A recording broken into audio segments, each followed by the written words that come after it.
शिरूर तालुक्यातलं इनाम गाव हे घोड नदीच्या तीरावर वसलेलं गाव. या भागात नदीचं पाणी शेतीसाठी उपलब्ध होत असल्यानं या भागातील बहुतांश शेतकरी ऊसासारखी नगदी पिकं घेत असतात. मात्र याला अपवाद ठरलेत भीमराव गाजरे. गाजरे यांच्याकडे वडिलोपार्जित 6 एकर शेती आहे. शेतीला पाणी देण्यासाठी नदीवरून पाईपलाईन करण्यात आली आहे. तसंच त्यांच्याकडे एक विहीर आणि बोरवेल देखील आहे. पूर्वी ते ऊसाची शेती करत होते. मात्र ऊसाच्या शेतीतून अपेक्षित उत्पन्न मिळत नव्हतं, म्हणून ते पर्यायी पिकाच्या शोधात होते. दैनिक ॲग्रोवनमध्ये प्रसिद्ध झालेले लेख वाचून आणि कृषी विभागाच्या मदतीनं 2007 पासून ते खरबुजाची लागवड करतायत. गेल्या 6 ते 7 वर्षांपासून ते खरबुजाचं पीक घेत आहेत. गाजरे यांनी 2 महिन्यांपूर्वी खरबुजाची लागवड केली आहे. लागवडीपूर्वी सुरुवातीला नांगरट करून घेतली. त्यानंतर पाळी घालून सरी पाडून बेड तयार केले. बेड तयार झाल्यानंतर बेडवर एकरी 2 ट्रॅक्टर शेणखत, 100 बॅग कोंबडी खत टाकलं. ठिबक सिंचन संच बसवून मल्चिंग पेपर हंतरला. मल्चिंग पेपरला गरम ग्लासच्या सहाय्यानं झिगझॅग पद्धतीनं छिद्र पाडून छिद्रांमध्ये बी पेरलं. त्याला आपण मल्चिंग आणि कोंबडी खत जवळजवळ 350 बॅग आणि 2 ट्रक शेणखत वापरलं आहे. बेसल डोस आणि मग मल्चिंग छोट्या ट्रॅक्टरच्या सहाय्याने रिवर्स मारून तो पेपर पुरला.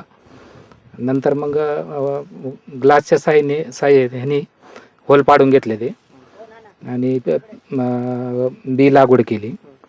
8 दिवसात बी उगून आल्यानंतर मग फवारणी सुरू केली. मग साधारणतः 8-10 दिवसांनी फवारणी सुरू केली. भीमराव गाजरे 1980 पासून आपल्या शेतीत पिकांना पाणी आणि खत देण्यासाठी ठिबकचा वापर करतात. खरबुजालाही पाणी खत देण्यासाठी ठिबकचा वापर करण्यात आलाय. मल्चिंग, शेणखत आणि कोंबडी खताचा वापर केल्यानं फायदा झाल्याचं ते सांगतात. मल्चिंगमुळं सगळे जे पांढऱ्या मुळीची वाढ होती ती चांगल्यापैकी होती. पीक बी चांगलं येतं आणि मजुरांचा खर्च वाचतो. कारण बेडवर जे गवत उगतं तर मल्चिंगमुळं ते उगवत नाही. एका वर्षात ते 2दा खरबुजाचं पीक घेतात. त्यानंतर हिरवळीचं खत घेतात. त्यामुळे जमिनीची सुपीकता टिकून राहते आणि उत्पादनातही वाढ होते. भीमराव गाजरे यांना शेतीच्या कामात त्यांची पत्नी आणि 2 मुलांचं मोठं सहाय्य मिळतंय. मल्चिंग पेपरचा वापर करायला लागलो. ठिबक सिंचन केली. त्यावर मल्चिंग पेपर टाकला. बिळं पाडले गरम करून, ग्लास गरम करून बिळं पाडले. नंतर ते बी घेऊन त्याच्यात टोबले. असे कंटिन्यू वर्षात 2 पिकं करून घेतो आम्ही. आणि खरबुजाचं कसं आहे, परवडतं म्हणून आम्ही शेती करतो. एकरी 15 ते 20 टनापर्यंत ॲव्हरेज काढलेलं आहे आम्ही. आणि सगळी मेहनत आम्ही घरीच करतो, वडिलांची मदत वगैरे. आधी ऊस होता, ऊसानंतर खरबूज घेतले. खरबुजात चांगले पैसे मिळले, त्यामुळे परत दुसरं पीक आम्ही त्याच्यावर खरबूजच घेणार आहे. शेतात खरबुजासह वेगवेगळे प्रयोग करण्यासाठी गाजरे यांना वेळोवेळी कृषी अधिकाऱ्यांचं मोलाचं मार्गदर्शन मिळतं. तसंच खरबुजाच्या लागवडीसाठी ठिबक आणि मल्चिंगसाठीचं अनुदानही मिळालंय. कमी कालावधीत चांगलं उत्पन्न देणाऱ्या खरबूज पिकाची लागवड शेतकऱ्यांनी करावी असा सल्ला कृषी अधिकाऱ्यांनी दिलाय.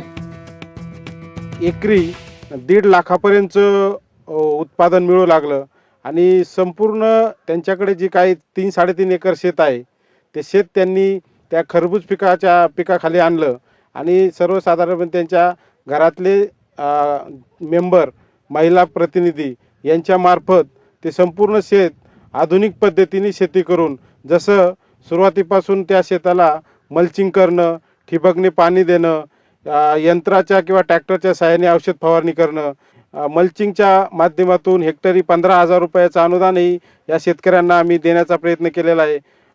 तसेच ठिबकच्या माध्यमातून जे काही 50% अनुदान हेक्टरी शेतकऱ्यांना देण्यात येतं तेही आम्ही देण्याचा प्रयत्न करतो आहे. आणि अजून जास्तीत जास्त शेतकऱ्यांनी या शेतीकडे वळावं, जेणेकरून हे नगदी पीक असून याला जरा चांगली मशागत चांगल्या पद्धतीने जर तुम्ही केलं तर तुम्हाला ऊस पिकापेक्षा नक्कीच ही शेत फायद्यात पडेल. सध्या पुणे मुंबईच्या बाजारपेठेत खरबुजाला प्रति किलो 20 रुपयांचा भाव मिळतोय. 20 टन माल गेलाय, आणखी 25 टन माल निघेल अशी अपेक्षा आहे. खरबुजाचं एकरी उत्पादन सरासरी 14 टनापर्यंत मिळतंय. खर्च वजा जाता एकरी 1 लाख रुपयांपर्यंत उत्पन्न 60 दिवसांमध्ये मिळतं.